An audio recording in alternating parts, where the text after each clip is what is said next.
Titus Flavius Vespasianus, known simply as Titus, is one of those Roman emperors who seem almost too perfect for the brief, burning moment he ruled. He reigned for just over 2 years, yet during that time he finished one of humanity's greatest structures, the Colosseum, or the Flavian amphitheater, and somehow soothed a traumatized empire reeling from disaster. But behind this image of a benevolent ruler, shadows whisper. Because Titus's reign was also haunted by 3 ominous events: the eruption of Mount Vesuvius, a great fire in Rome, and his own sudden, mysterious death. Some historians call him the darling of mankind.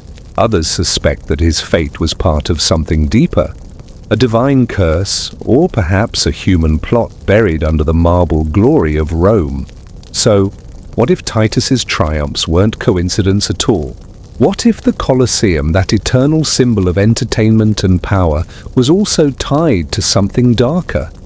A monument built not just for the people, but to appease the gods Rome feared had turned their faces away. This episode will walk through 20 segments, each revealing another layer of Titus' brief but haunting legacy. We'll explore not only what history tells us, but also what it hides. The symbols, the timing, the eerie alignments of tragedy and power.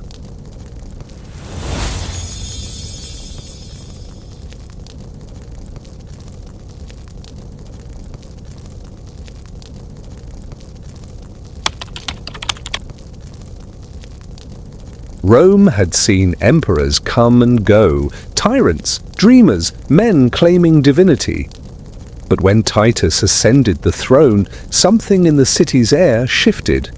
The streets still smelled of smoke and charred stone from past fires, and citizens whispered of the chaos Nero had left behind.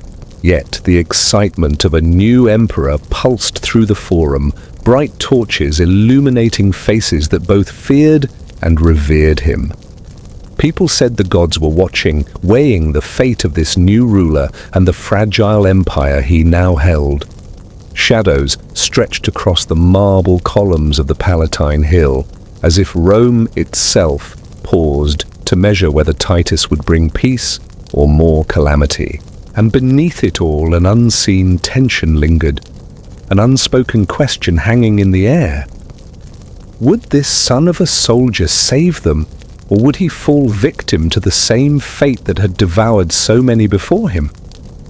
To the eyes of the public, Titus was perfection. Noble features, calm demeanor, and a presence that could calm a crowd with a mere glance. They called him the delight of mankind, a title echoing the hope and relief of a populace scarred by violence. But behind those eyes lay memories of death and destruction, memories no one in Rome could imagine. As a commander, Titus had overseen the siege of Jerusalem, watched the city burn, and heard the lamentations of families torn apart. These horrors had hardened him, but also instilled a deep understanding of fear, loss, and grief. Now, standing before the Senate and the people, he carried the weight of the entire empire. A city teetering on the edge of divine anger, human rebellion, and its own fragility. Some whispered that the gods had chosen him to heal the soul of Rome, while others suspected he had been chosen as a human pawn in a game too vast for anyone to comprehend. And the omens were not idle whispers. Soon after his coronation, calamity struck. Mount Vesuvius erupted with terrifying fury, burying Pompeii and Herculaneum under rivers of molten rock and ash. Tens of thousands died, and the sky above Italy turned a dreadful, unyielding black. Romans interpreted this as divine retribution, believing Jupiter himself had unleashed fury on their city. A stark warning aimed directly at the new emperor. But Titus acted decisively. He dispatched ships with food, medicine, and priests. He sent gold to the victims' families. He opened temples for refuge. Rome had faced destruction before, but never with an emperor so intimately tied to its survival. His compassion was not only political, but deeply personal, as if he had accepted some unspoken bargain with fate to save the people, even while shadows of doom hovered close. And yet, as he moved through the ash-covered streets, aiding the suffering, he must have sensed that the god's anger was not yet spent, that a darker test lay ahead. Even before the eruption, fate seemed to mark Titus. Ancient accounts speak of a dream he had one night, vivid and foreboding, standing before a temple engulfed in fire, a voice whispering, "Your reign will be brief, but remembered." He awoke to a blood-red sunrise that seemed to echo the warning. Was it coincidence, or had the gods delivered a message, one that only Titus could interpret? From that day forward, every act, from comforting the grieving to finishing the Colosseum, carried a weight far beyond politics or duty. History remembers him as a savior, a builder, a gentle ruler, but the shadows of fate, fire, and divine expectation followed him relentlessly. Even centuries later, when the Colosseum stands in ruin and the ash of Vesuvius has long settled, one question lingers. Did Titus truly command his empire, or was he merely a servant to destiny, writing his story with trembling hands under the gaze of an unseen force?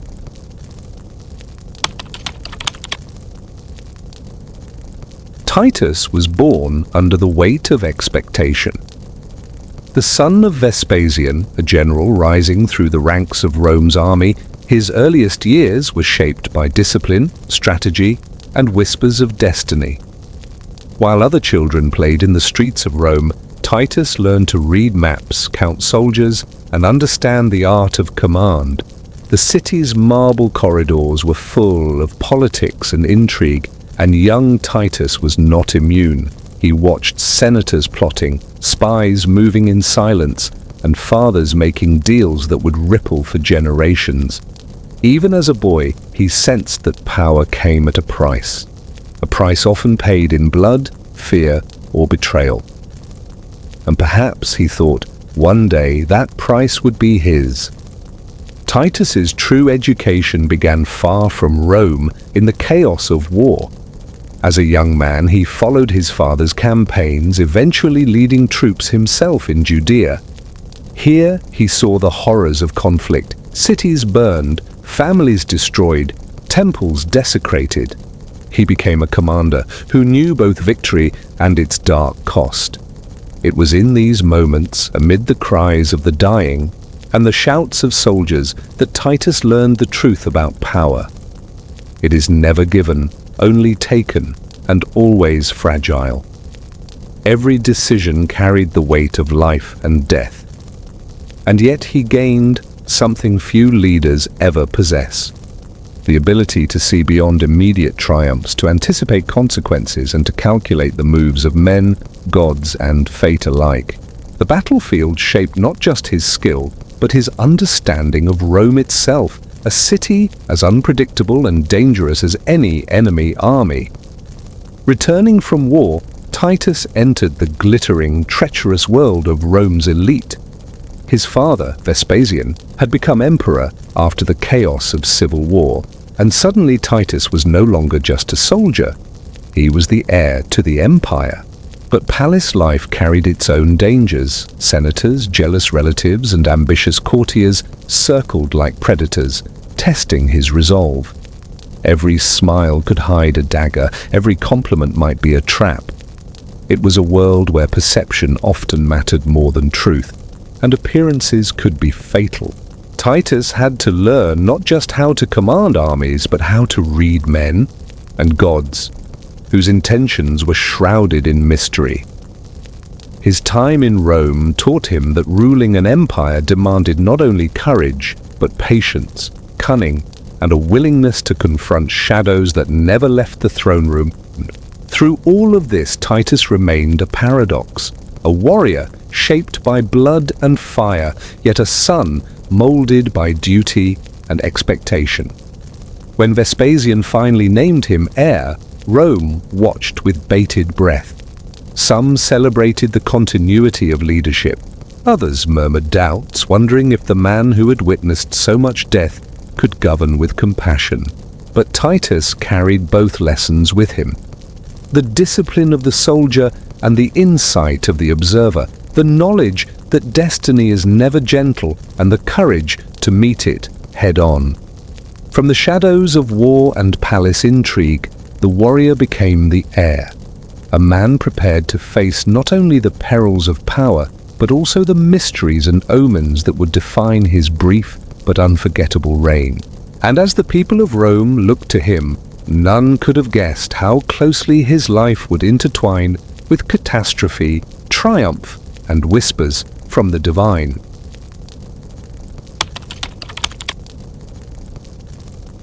Rome was a city scarred by excess, fire, and betrayal. Nero's reign had left deep wounds. Temples burned, senators executed on whims, and the populace living in constant fear. Into this fractured world stepped Vespasian and his son Titus, with a vision both bold and unsettling, to restore Rome's glory, but on their terms.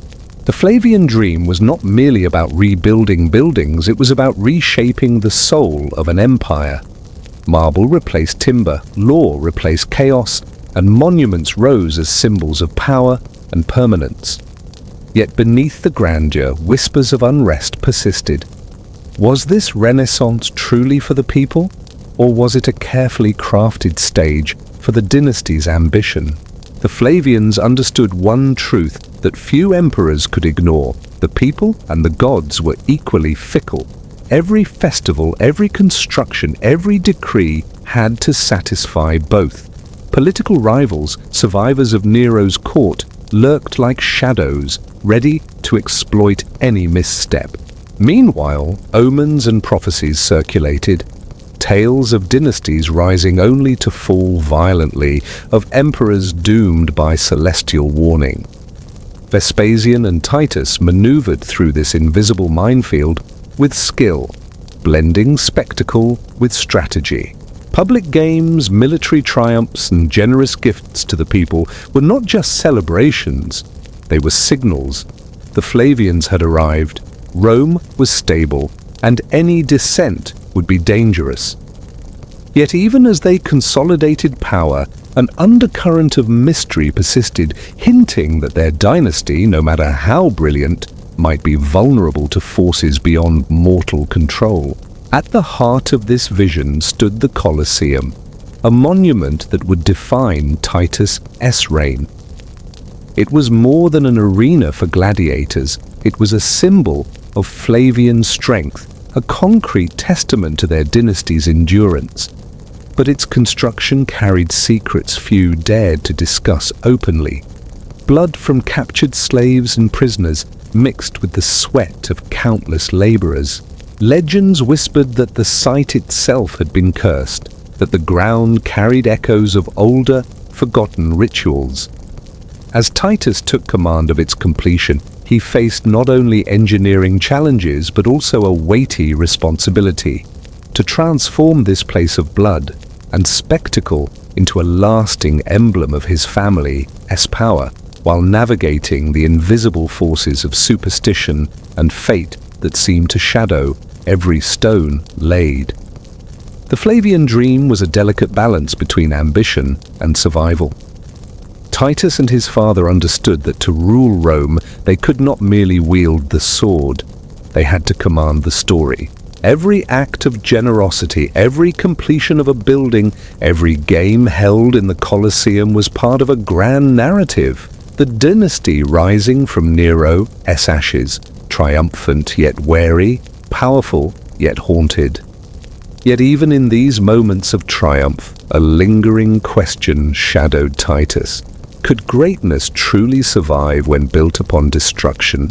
Would the gods, or the hidden enemies of Rome, allow the Flavians to flourish? Or was their rise destined to be as fleeting as a spark in the night?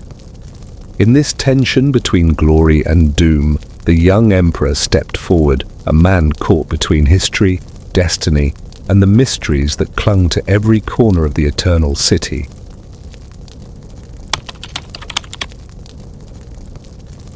When the Colosseum began to take shape, Rome was still healing from the flames of Nero's Rome. The ground itself seemed to hum with history, built on the remnants of the Domus Aurea, Nero's extravagant palace that had burned. Titus, alongside his father Vespasian, envisioned a monument to the people, a symbol of strength and renewal. But the process was far from simple. Massive stones were quarried, arches carved with precision, and the labor of thousands of men went into creating a space that would host games for decades. Yet even as the Colosseum rose, rumors swirled.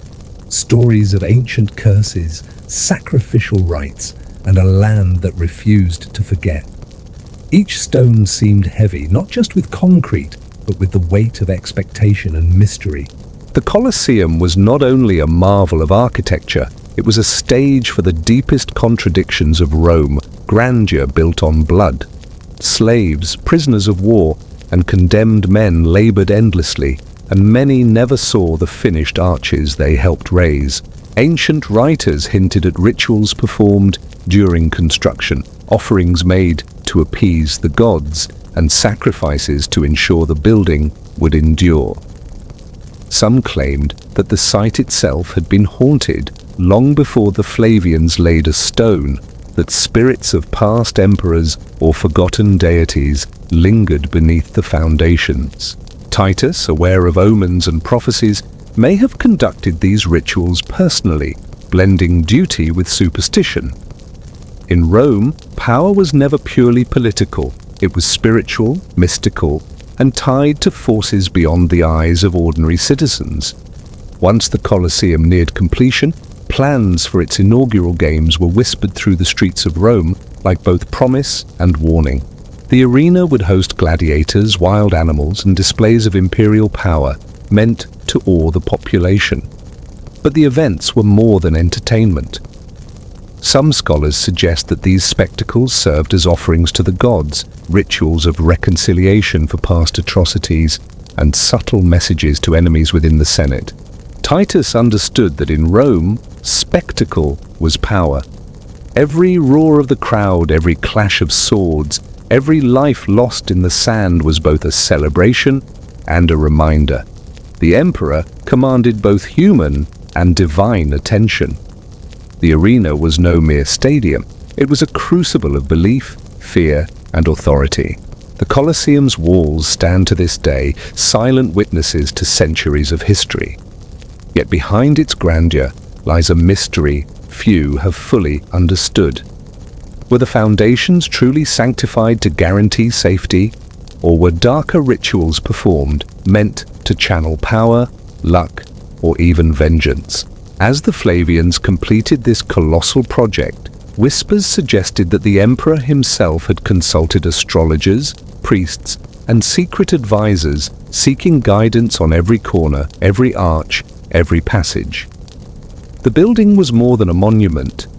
It was a statement, a puzzle, a warning to Rome, and perhaps even to the gods themselves. And as Titus prepared to open the gates, the city would soon discover that this arena was not just for games. It was a theater of fate, mystery, and whispers that still echo through the centuries.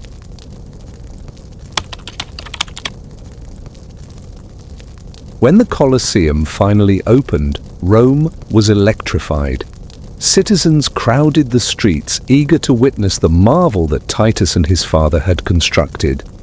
But beneath the excitement lay a tense undercurrent, an unspoken fear that these games were more than entertainment. Whispers circulated about the arena's foundations, the blood spilled during its construction, and whether the gods had truly been appeased. As the gates opened, the city held its collective breath, not just in anticipation of spectacle, but with the uneasy knowledge that something dark and unpredictable lay beneath the roar of the crowd.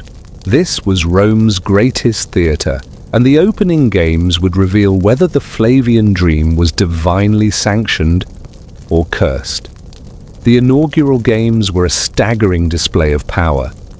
Gladiators fought, beasts prowled, and prisoners faced death in front of thousands.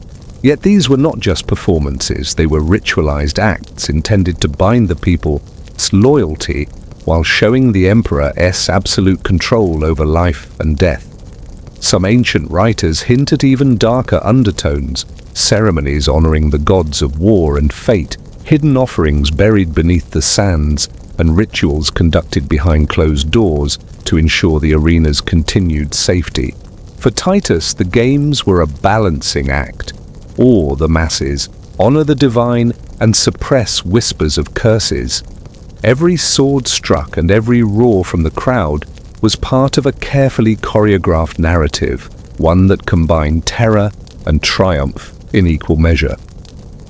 Even as the citizens cheered, there were moments that chilled the heart.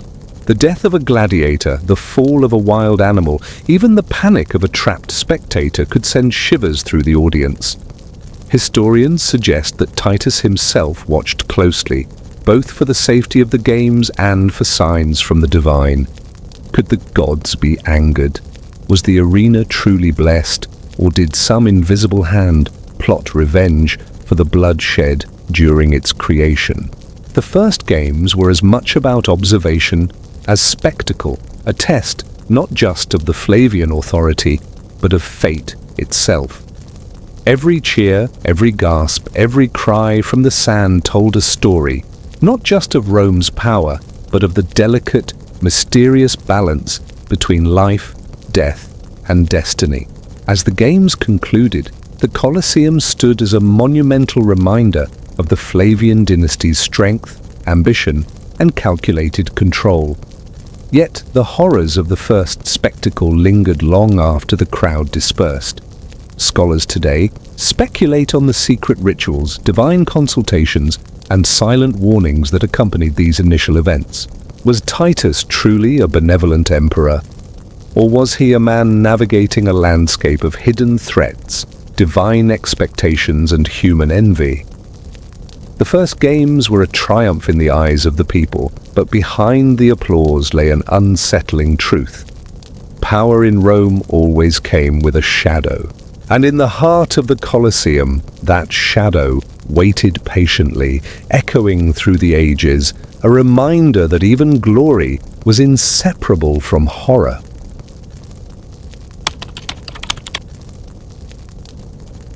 Before Vesuvius roared to life, the cities surrounding it seemed almost idyllic. Pompeii's streets bustled with merchants, children played in the fountains, and townspeople went about their daily lives, unaware of the sleeping giant looming above them. But in the days before the eruption, strange signs appeared. Animals fled the slopes, the ground trembled faintly, and the sky took on unusual hues at dawn. Locals whispered of omens and curses, sensing a shadow that none could name. And miles away in Rome, Titus received news of unusual tremors and smoke, a subtle warning from nature itself. As emperor, he must have felt the weight of destiny pressing upon him, knowing that whatever unfolded at Vesuvius could shake not only the towns below, but the empire's faith in his rule. Then came the eruption, sudden, terrifying, and overwhelming. Columns of ash rose miles into the sky, blocking the sun and turning day into a haunting twilight. Rivers of molten rock and scalding pumice surged down the slopes, engulfing Pompeii and Herculaneum in fire. Tens of thousands of lives vanished almost instantly, leaving behind frozen scenes of terror and chaos. Roman historians describe the screams, the panic, and the desperate attempts to flee, painting a picture of a civilization caught between awe and horror. Titus, upon hearing of the disaster, mobilized emergency relief, sending ships, food, and aid. But even as he acted with speed and generosity, the eruption itself seemed to mock human effort, a reminder that nature's fury was beyond any emperor's control. For Titus, the eruption presented a profound challenge. he faced the dual burden of mourning the dead while sustaining the faith of the living. Letters, gold, and personnel were sent to rescue survivors, but the ash-strewn cities required more than physical aid. They demanded hope, leadership, and visible presence. Roman citizens watched their emperor closely, judging whether he would rise to the occasion or falter under the weight of catastrophe. Some whispered that the disaster was divine punishment, a message from the gods about hubris, blood, or forgotten sins. Titus's response had to balance pragmatism, empathy, and ritual. He became not just a ruler, but a mediator between the mortal world and forces beyond comprehension, trying to calm both Rome and the gods themselves. Even after the fires subsided and the ash settled, the shadow of Vesuvius lingered over Titus's reign. The eruption left a permanent mark on the psyche of Rome, and on the emperor who had witnessed it. Scholars suggest that this event shaped his perspective, deepening both his compassion and his understanding of mortality. For the people, Titus became a hero, a man who faced disaster head-on. Yet in the quiet corners of the empire, questions remained. Had the gods truly been appeased? Was the Flavian dynasty now favored or merely marked for further trials? The mountain had awakened, and in its fury, it had carved a mystery into history. A reminder that even emperors must bow to forces far greater than themselves.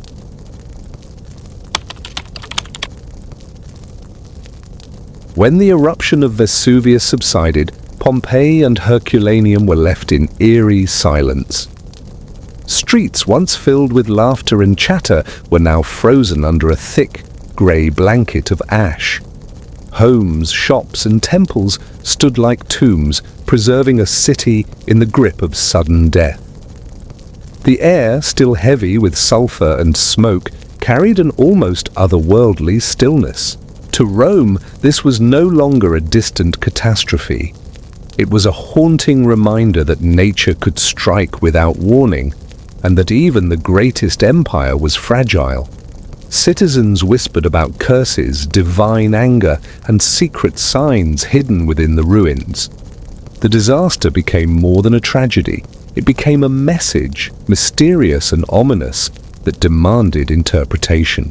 Archaeologists and historians have long marveled at how Pompeii froze in time.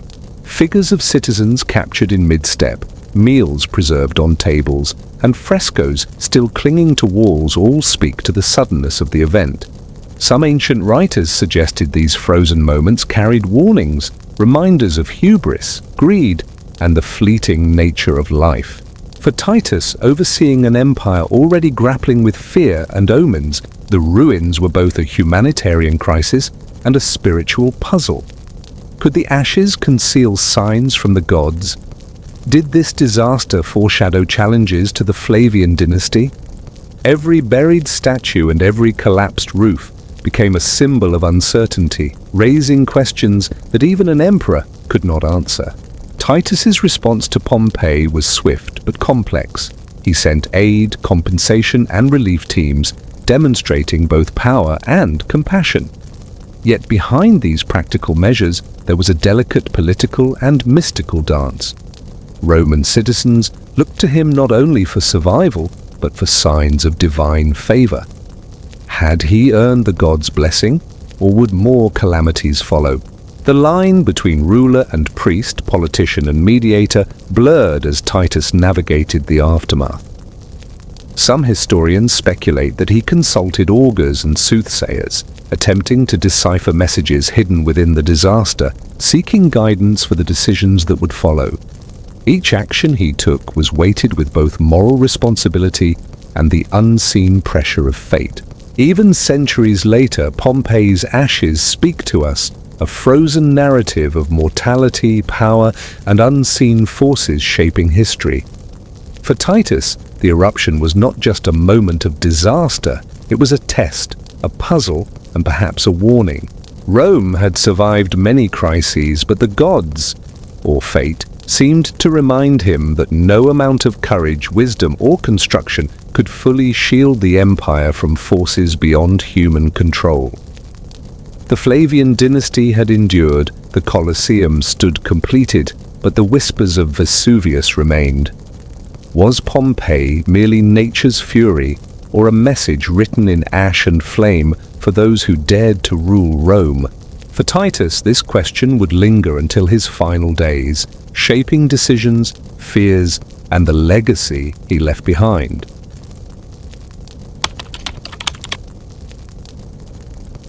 Even as Rome began to recover from the eruption of Vesuvius, a new shadow crept across the city. Smoke rising in distant districts, flames licking at the edges of homes and temples. Citizens awoke to chaos, streets filled with panic, and cries of fear echoing through narrow alleys. Ancient historians describe the scene as apocalyptic, a city under siege, not by foreign armies, but by fire itself. Romans whispered about the wrath of the gods, wondering if these fires were punishment for past sins or a test of the Flavian dynasty. For Titus, the city's smoke was a personal alarm, a reminder that his reign, already marked by disaster, was being watched by forces beyond mortal comprehension. Titus acted swiftly, demonstrating leadership in both practical and symbolic ways. Water crews were dispatched, temples opened as shelters, and funds were distributed to aid the victims. Yet his actions were not purely logistical, they were carefully observed by a populace desperate for reassurance. Each decision carried layers of meaning. It wasn't just about saving property, but about restoring faith in both the emperor and the gods. Whispers of divine anger persisted. Some believed that fire was a message, a warning that Rome's power was fragile and that the Flavians were being tested. In the midst of the flames, Titus had to navigate not only the physical disaster, but also the unseen mystical forces shaping perception and belief. In Rome, fire was never just a hazard, it was a symbol. The repeated blazes in Titus's reign were interpreted by augurs, priests, and worried citizens as messages from the heavens. Were these fires chance accidents, or were they divine warnings meant to guide or chastise the emperor? Titus reportedly consulted religious experts, looking for signs in the pattern of destruction, the direction of the wind, and even the cries of the people. Every flame, every ember became part of a larger puzzle, a secret code written by gods who had yet to reveal their intentions. The city's fear was not only physical, it was psychological, spiritual, and deeply mysterious, a tension that would shape the Flavian approach to leadership for years to come. Even after the fires were extinguished, their impact lingered, etching anxiety into the heart of Rome. Citizens remembered the disaster as a warning, linking it to Vesuvius and the recent tragedies that marked Titus's early reign. The emperor himself could not escape the weight of these events. Each crisis, each disaster, seemed connected, as if some hidden force was testing the limits of human control. The Flavian dynasty had built monuments, stabilized the empire, and offered comfort, yet the whispers of divine punishment remained. Rome's flames were more than fire, they were a haunting reminder that even in triumph, power was fragile, fate was unpredictable, and mystery lingered at the edges of every ember.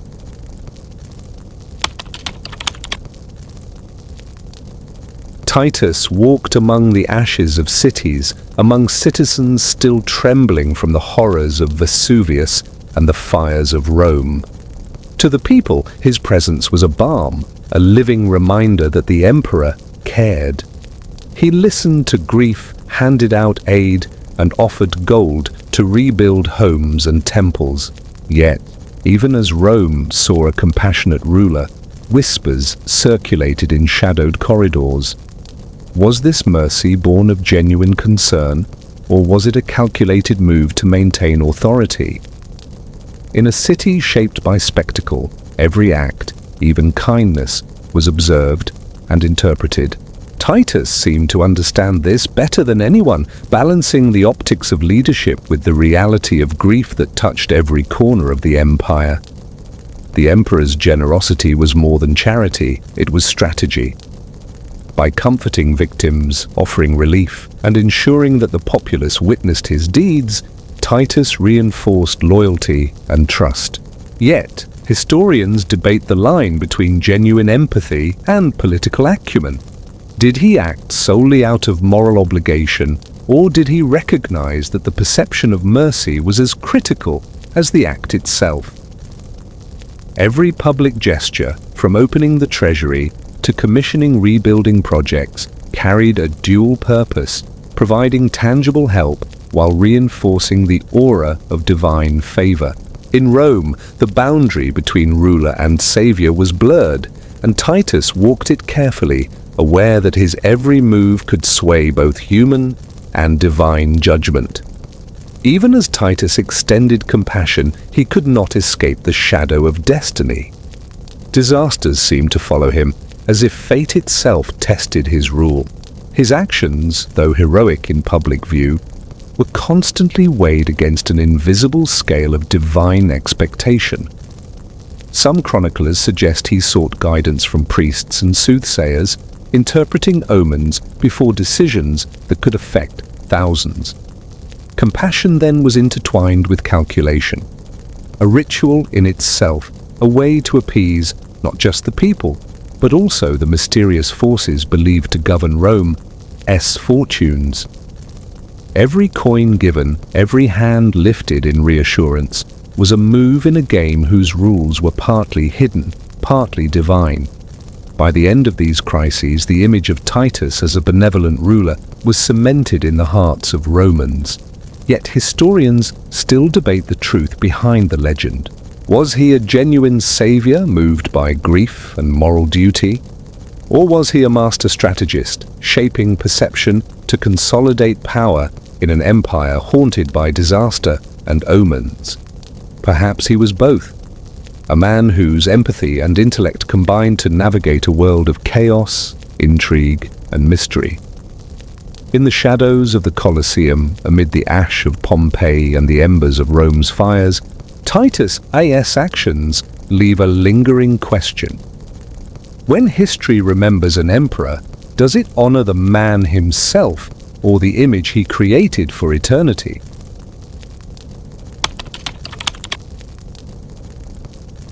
Titus may have been the darling of Rome, the emperor beloved by the people, but in the corridors of power, shadows lingered. His younger brother Domitian watched quietly, his ambitions simmering beneath a polished exterior. Some chroniclers suggest envy, others hint at fear. Fear that his own legacy would be eclipsed by the popularity and charm of his elder brother. Even in moments of triumph, Titus could not escape the subtle tension that Domitian carried like a phantom in the palace halls. In a city where loyalty was often measured by the ability to anticipate threats, the presence of a rival so close, so intimately tied to blood and empire, cast a persistent shadow over every decision, every public gesture, every political maneuver. Publicly, Titus and Domitian maintained appearances of harmony, projecting unity for the sake of the Flavian dynasty. Behind closed doors, however, whispers tell a different story. Domitian, ambitious and intelligent, was keenly aware of the fleeting nature of power and popularity. Historians speculate he tested limits, observed the emperor's responses, and measured his own chance to influence the future of Rome. For Titus, managing this familial tension was an invisible task, a delicate balance between mentorship, diplomacy, and cautious vigilance. Every decision in government, every allocation of resources was influenced by the presence of a brother whose intentions were never entirely clear, creating an undercurrent of intrigue that even the people could sense, if only vaguely. Rivalry between the Flavian brothers was not mere personal conflict. It shaped the governance of Rome itself. Some events during Titus's reign may have been influenced or manipulated by Domitian. subtle acts of challenge masked by public loyalty. The historian Suetonius hints at moments where Domitian es subtle interventions forced Titus to make decisions that balanced familial expectation with public welfare. In a city already haunted by disaster, omens, and divine scrutiny, these private tensions added another layer of uncertainty. The emperor had to navigate not only the visible threats, fires, revolts, and natural disasters, but also the invisible ones, carried silently by the man closest to him by blood. The shadow of Domitian would not end with Titus's reign, but it began to influence the Flavian dynasty in profound ways. While Titus's legacy centered on compassion, triumph, and disaster, Domitian's envy foreshadowed a darker, more calculating approach to power. Yet, even in this tension, there was a strange symmetry. The brothers, through rivalry and cooperation, were entwined in the fate of Rome itself. Their story is a reminder that power is never absolute, that even family can harbor mystery, ambition, and danger. And as Titus walked through the corridors of his palace, aware of both love and suspicion in his brother's gaze, he knew that ruling an empire meant confronting not only external threats, but also the enigmatic, often perilous forces lurking closest to home.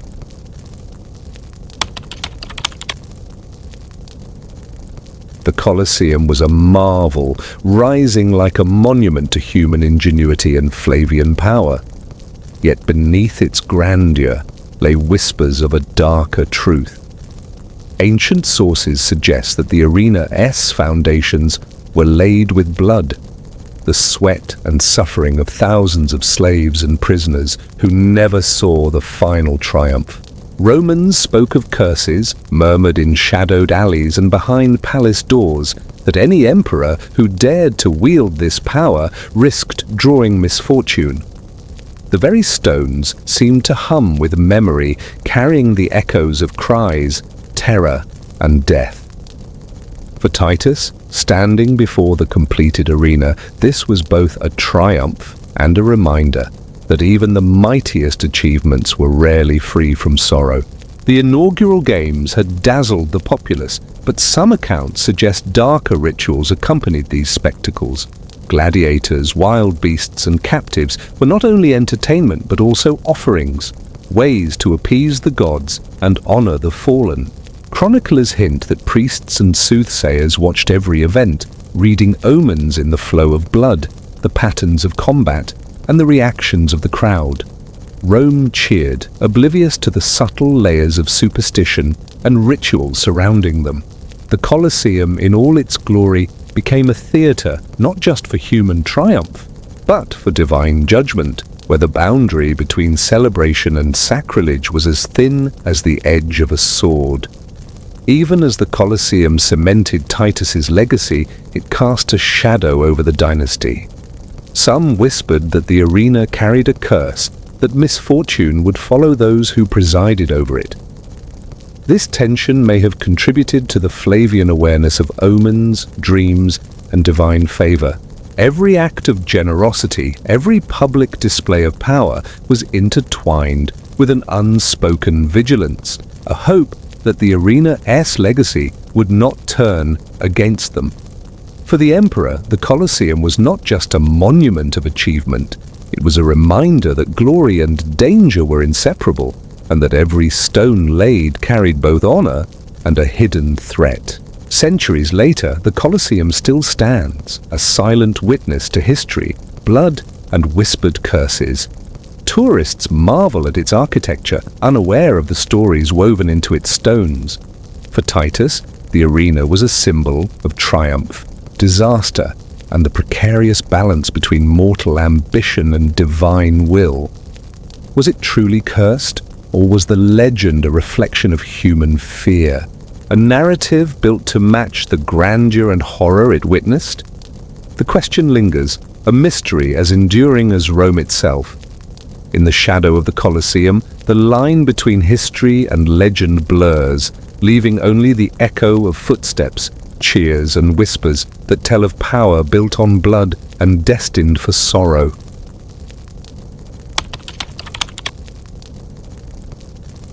Titus inherited a vision not yet fully realized. The Colosseum stood half-finished, a skeleton of arches and corridors waiting for the final hand of its creator.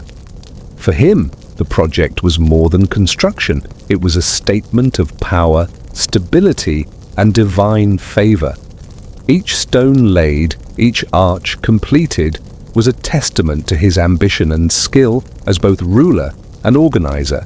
Yet the project carried more than engineering challenges. It carried the weight of expectations from Rome, whispers of curses, and the haunting memory of those who had labored and died in its creation.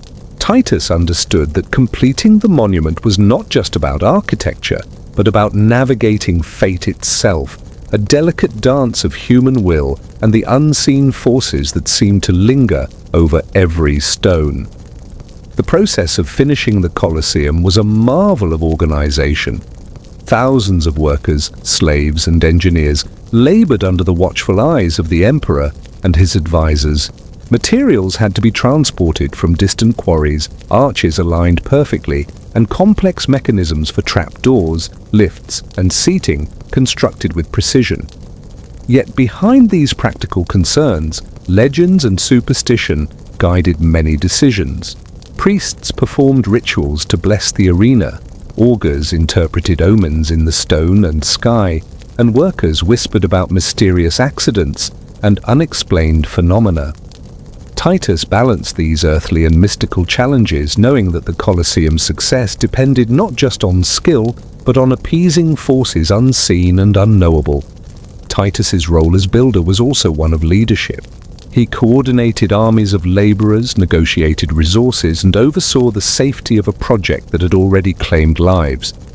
His approach combined discipline, foresight, and a subtle understanding of human psychology.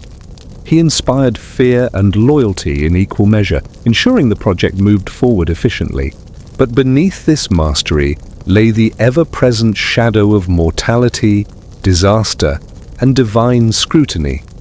The emperor knew that every failure could be magnified, every delay interpreted as weakness, and every injury or death as a sign that the gods were displeased.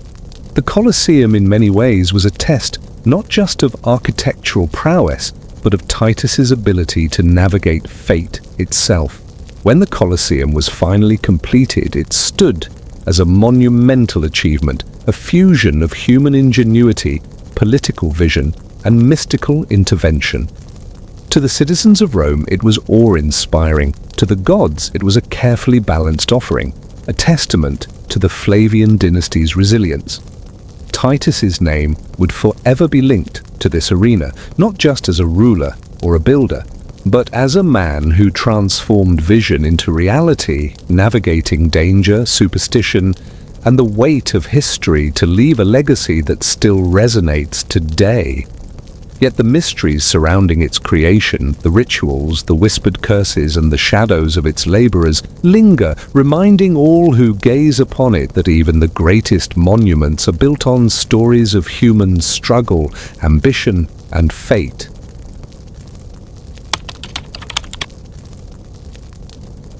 While Rome celebrated the completion of the Colosseum and the recovery from disasters, a new threat emerged, invisible, silent, and deadly. The plague struck the city without warning, spreading through crowded streets, marketplaces, and homes. Citizens fell ill rapidly, panic spread, and whispers of divine punishment or cosmic misalignment circulated. Unlike fires or eruptions, this enemy could not be fought with armies or engineering. It lurked in the shadows of everyday life, striking indiscriminately. Titus, already seasoned in the face of disaster, was confronted with an enemy that could not be predicted, bargained with, or appeased. A chilling reminder that even the emperor's power had limits. Faced with an epidemic, Titus demonstrated both courage and strategic acumen.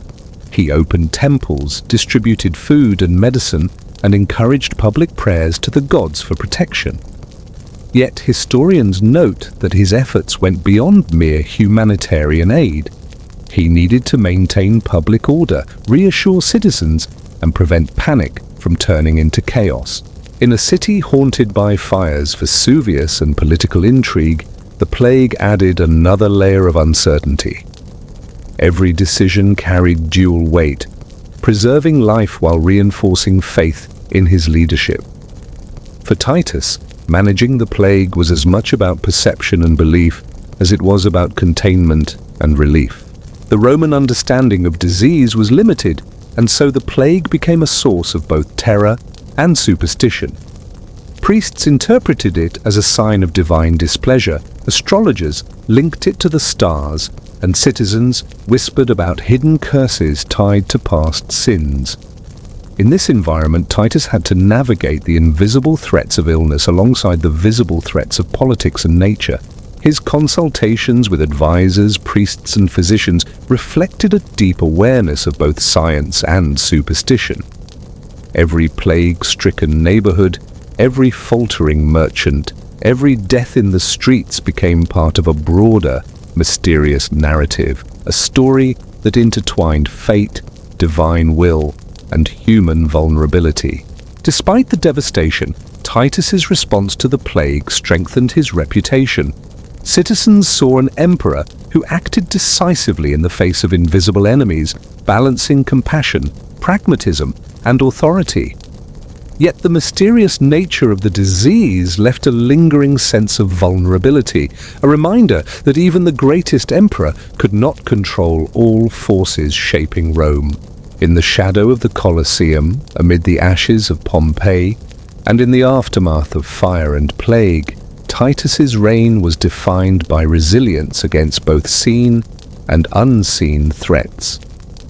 The story of Rome's invisible enemies endures as a haunting testament to the fragility of life, the limits of power, and the persistent mystery of forces beyond human comprehension.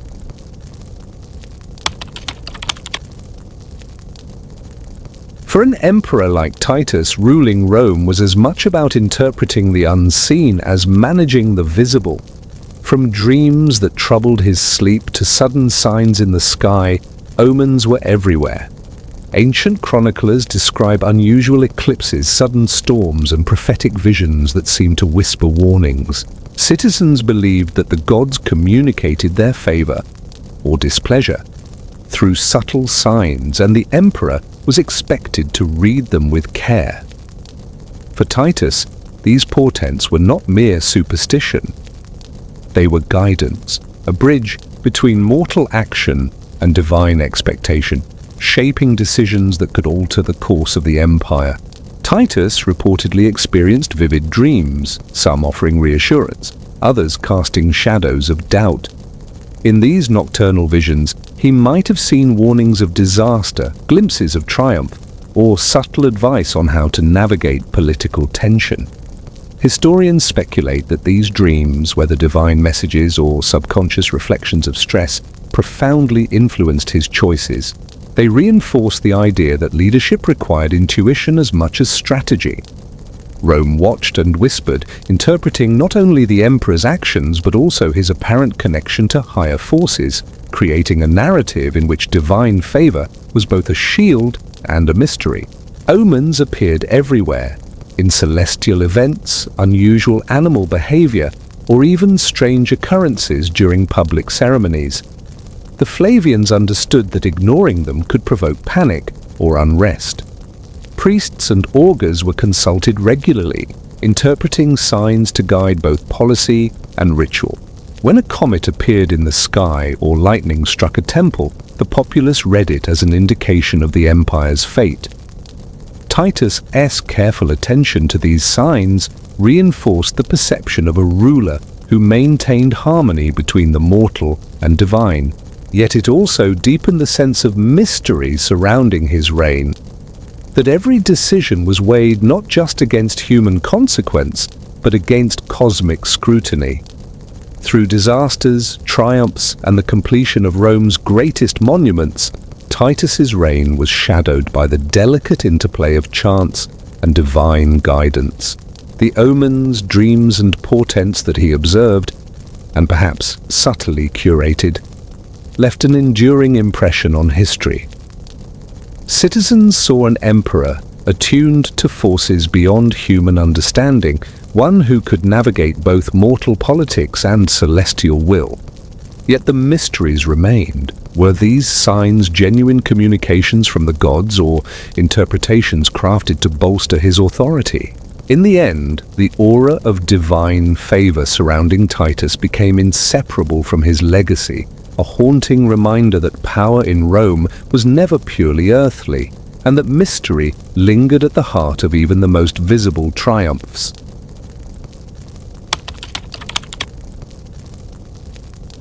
Rome's streets buzzed with constant chatter, gossip, praise, fear, and speculation, all mingling like the aroma of the city's markets. For an emperor, perception was as powerful as decree. Titus's name was on everyone's lips, whispered in homes, shouted in forums, and debated in taverns. Citizens marveled at his generosity, recalling how he aided survivors of Vesuvius, soothed panic after fires, and completed the monumental Colosseum. Yet alongside admiration, unease lingered. Rumors of curses, divine omens, and invisible forces shadowed the stories of his deeds, creating a city where admiration and fear coexisted, entwined in a delicate dance that only the emperor could navigate. Many Romans believed Titus had the favor of the gods, seeing in his calm handling of disasters a connection to forces beyond human understanding. They spoke of dreams that predicted calamities, omens that guided his decisions, and mysterious foresight that seemed to prevent total chaos. Yet others wondered if these signs were merely perception, cleverly nurtured by a ruler who understood the power of symbolism. The truth of divine favor became less important than the story itself. A story whispered from market stalls to palaces, shaping Rome's collective consciousness and ensuring that Titus's presence remained both reassuring and enigmatic. The public's opinion of Titus was never simple. He inspired awe with his generosity and strength, yet subtle fear lingered beneath admiration. Stories of disasters narrowly avoided, of curses averted, and of the mysterious forces guiding his hand created an aura that was both magnetic and unsettling. Citizens could not fully separate the man from the legend. Every public appearance, every decision, every gesture reinforced his enigmatic presence, a ruler whose reputation was carefully observed and whose image seemed to carry hints of both mortality and divinity. In Rome, fascination was inseparable from apprehension, and the city itself became a mirror reflecting both the emperor's power and the mysteries surrounding it. Even after his reign, the whispers persisted. Titus was remembered not only for his deeds, but for the aura that surrounded them, a blend of heroism, compassion, and the subtle influence of unseen forces. Citizens and historians alike speculated about the true nature of his leadership, a man guided by wisdom, by fate, or by a mixture of both. The public's eye, constantly observing, interpreting, and gossiping, ensured that his legacy remained shrouded in both admiration and mystery. Rome had witnessed a ruler who could navigate disasters, human ambition, and the intangible forces of belief. And in that delicate balance, the story of Titus continued to intrigue, captivate, and haunt the minds of all who reflected upon it.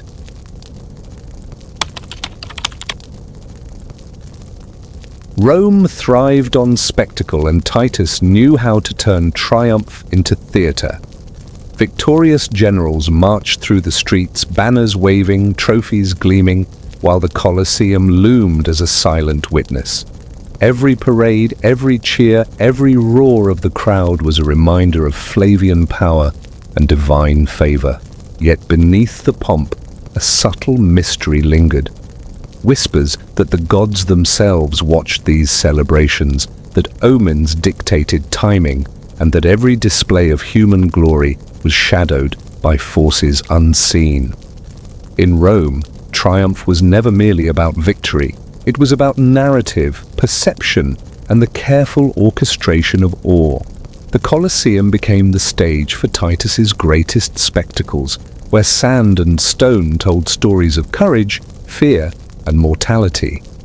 Gladiators fought, beasts roamed, and prisoners faced death in ways that captivated the citizenry. Yet these events were more than entertainment. They were symbolic displays of order over chaos, civilization over nature, and mortal authority over divine unpredictability.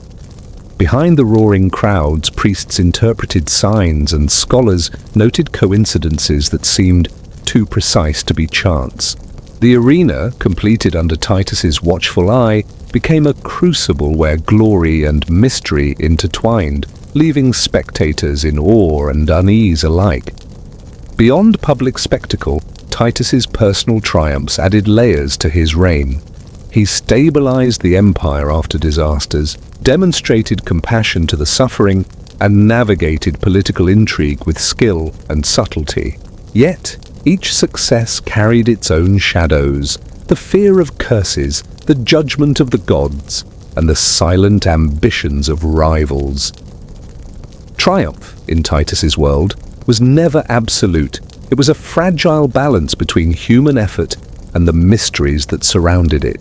In navigating this balance, he became a figure who inspired not only loyalty but a sense of reverent wonder, a man whose deeds seemed guided by fate itself. By the end of his reign, Titus had left a legacy etched in both sand and stone. The Colosseum stood as a monumental testament to his vision, disasters averted, and the awe he inspired among the Roman populace. Yet, intertwined with these achievements was the persistent mystery, the whispers of omens, divine favor, and unseen forces that seemed to guide or challenge him at every step. Glory, in Titus's Rome, was inseparable from the unknown, a reminder that even triumph carried echoes of danger, awe, and mystery. And so the emperor's story endures, carved into the very fabric of Rome, a narrative of sand, stone, and the shadowy forces that shape history.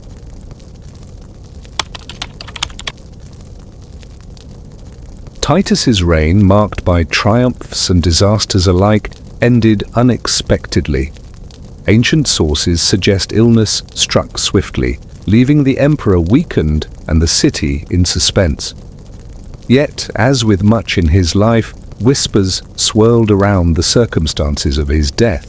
Some claimed divine intervention, interpreting omens and celestial signs as the gods claiming him. Others suggested darker human hands, subtle intrigue in the palace, a brother's ambition, or the hidden machinations of Rome's political elite. Even in death, Titus became a figure of mystery, a ruler whose life and legacy seemed intertwined with forces both mortal and supernatural.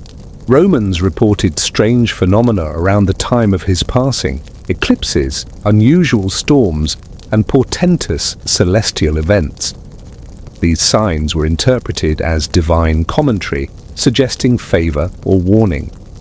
Priests and augurs carefully analyzed these omens, providing guidance to the grieving populace and the succeeding emperor.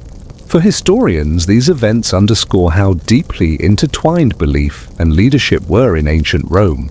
Even death was never purely personal.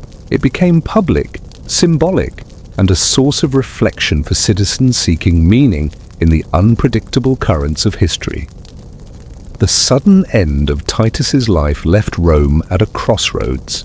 Citizens mourned a ruler who had demonstrated compassion and strength, yet they also felt unease, as though the city's fate had shifted along with his passing. Domitian ascended to the throne, carrying both the legacy and the shadows of his brother. Historians speculate about the impact of Titus's death on the Flavian dynasty, how it influenced policies, public perception, and the eerie sense of destiny that seemed to follow this family. The mysteries surrounding his death blurred lines between mortality, fate, and possible intrigue, leaving questions that have lingered for centuries. Even today, Titus's death retains a mysterious allure. Was it a natural illness, divine intervention, or the subtle hand of human ambition? The answer remains elusive, layered with rumor, prophecy, and historical interpretation. For Rome, the loss of their emperor became both a tragedy and a lesson, that even the most powerful were subject to forces beyond comprehension.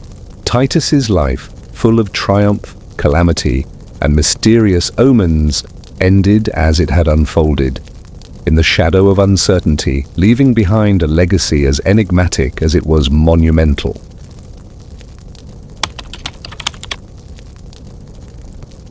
With Titus's unexpected death, Rome watched as Domitian, his younger brother, stepped into power. Unlike Titus, whose reign was marked by visible compassion and public triumphs, Domitian's rise was quieter, calculated, and shadowed by suspicion. Citizens whispered about his ambitions, debating whether he was a loyal heir or a schemer waiting in the wings.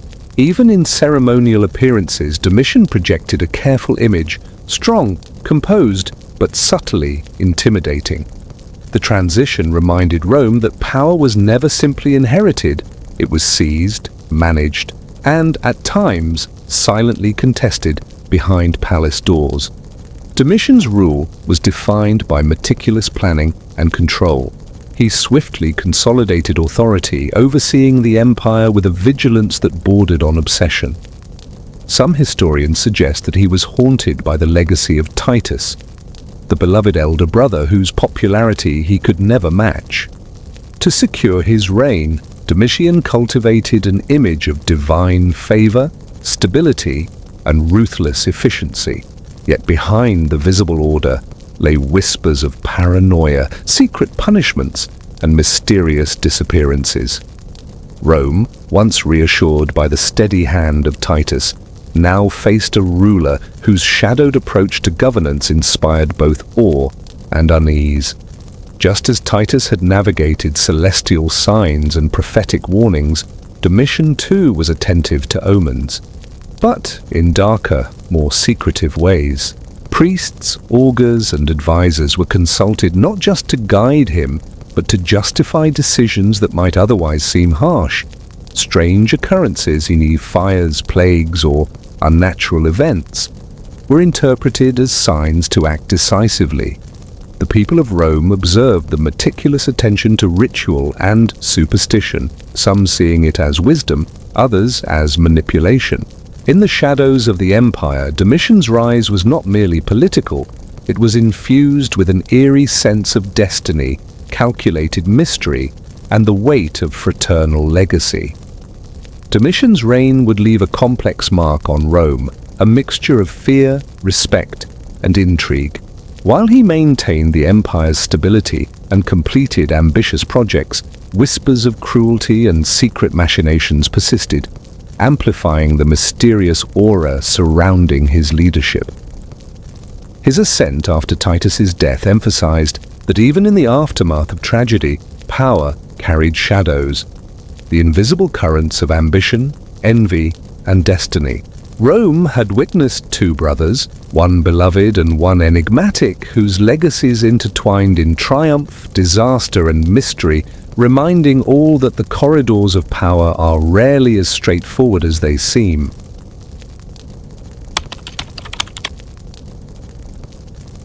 The Flavian dynasty, beginning with Vespasian and carried forward by Titus and Domitian, reshaped Rome's identity. Through monumental architecture, relief of disasters, and displays of power, they reinforced the empire's strength. The Colosseum stood as the ultimate testament to their vision, yet behind the stone and spectacle lay stories of hardship, intrigue, and death. Triumph and tragedy intertwined, from Vesuvius' eruption to mysterious fires and plagues, creating a complex narrative of human ambition meeting forces beyond comprehension. The dynasty's legacy was never simple. It was layered, enigmatic, and immortalized in both awe and whispers. The Flavians achieved remarkable feats, cities rebuilt, monuments completed, and public spectacles staged with meticulous precision. The Colosseum alone symbolized their power, resilience, and capacity to command awe. Yet these triumphs carried an undercurrent of mystery. Curses, omens, and divine favor were intertwined with human labor and political strategy. Every act of generosity or ambition was shadowed by whispers of deaths unaccounted for, of signs interpreted as divine messages, and of the invisible pressures that guided emperors. The Flavian story became a tapestry where victory and danger were inseparable, and where the extraordinary often coexisted with the inexplicable. No dynasty is without darkness. The Flavians faced disasters that tested their leadership, from natural catastrophes to internal rivalries. Titus' mysterious death and Domitian's shadowed rise reminded Rome that power was fraught with peril. Stories of omens, dreams, and curses pervaded their reigns, creating a persistent aura of intrigue. Their achievements could not erase the memory of human vulnerability or the unpredictable forces that seemed to follow them. Triumph in Flavian Rome was inseparable from the ever-present tension between mortality, ambition, and fate.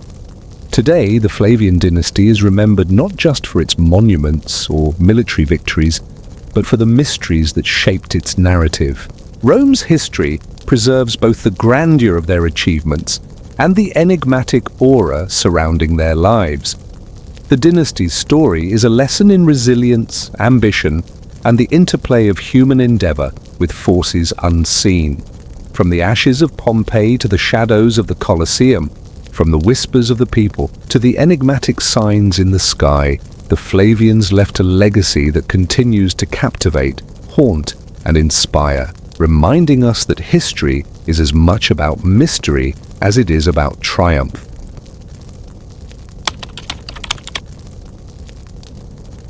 Centuries have passed, yet the name Titus echoes through Rome's history, whispered in corridors, etched into monuments, and immortalized in the awe of storytellers. His life, marked by triumph, disaster, and mystery, has transcended mere chronology. Citizens and historians alike continue to marvel at his ability to navigate crises. From Vesuvius' wrath to plagues, fires, and the intricate politics of family and empire. The very stones of the Colosseum, the ash of Pompeii, and the lingering tales of divine omens serve as reminders that Titus' influence stretches far beyond his mortal life. His story seems almost to breathe, a living presence in the imagination of all who reflect upon it. Titus's enduring legacy is not only in the physical monuments he completed, but in the mysterious aura that surrounds him. From whispered curses to celestial portents, from dreams that guided his decisions to omens interpreted by priests, the emperor's life was steeped in forces that felt larger than human comprehension. This aura of mystery elevates his memory, blurring the lines between history and legend. His mortality is acknowledged, yet the sense of an invisible hand guiding, protecting, or challenging him lends a quality of near immortality to his story, a presence that continues to captivate scholars, storytellers, and the public alike. Titus's reign offers more than spectacle. It is a lesson in resilience, leadership, and the delicate balance between human ambition and the unknown. Every triumph, tragedy, and whisper of fate contributes to a narrative that is as instructive as it is mysterious. The Colosseum stands not only as a monument of architectural achievement, but as a symbol of the eternal interplay between power, mortality, and mystery.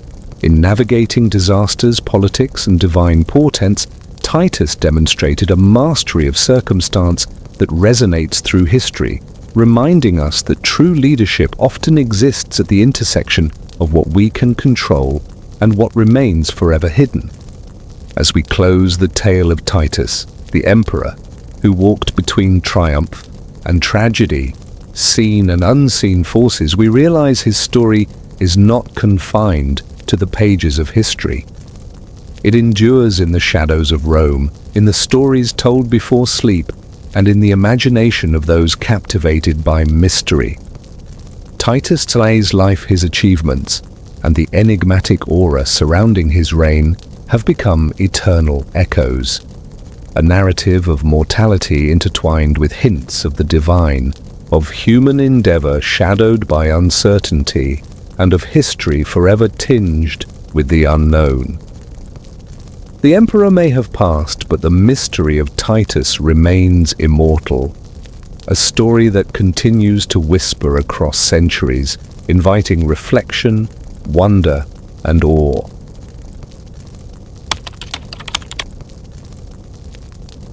As we close this journey through the life and mysteries of Titus, we leave behind more than history. We leave echoes of triumph, tragedy, and enigma. From the ashes of Vesuvius to the roaring spectacle of the Colosseum, Titus's reign was a delicate balance of power, compassion, and the unseen forces that shaped Rome. He was a ruler who soothed a city in turmoil, navigated the shadow of ambition and rivalry, and left monuments and legends that still whisper through the corridors of time. Yet even as we celebrate his triumphs, the mysteries persist. The omens, the curses, the subtle hand of fate that guided or challenged him at every turn. If you've been captivated by the intrigue, the whispers of history, and the shadowed corridors of Roman power, don't stop here. Hit that like button if Titus's story gave you chills. Subscribe to the channel so you never miss another dive into history's mysteries, and share your thoughts in the comments. What part of Titus Tlay's life felt the most mysterious to you? The empire is vast, and every stone has a story waiting to be uncovered. And as the shadows of Titus fade, a new story awaits. Marcus Aurelius, the philosopher emperor, whose reflections in Meditations reveal the hidden depths of wisdom, stoicism, and the unseen challenges that shaped Rome from within. Next time, we'll explore how a ruler wielded not only power, but thought itself, uncovering the subtle mysteries behind a mind that sought immortality through insight rather than conquest.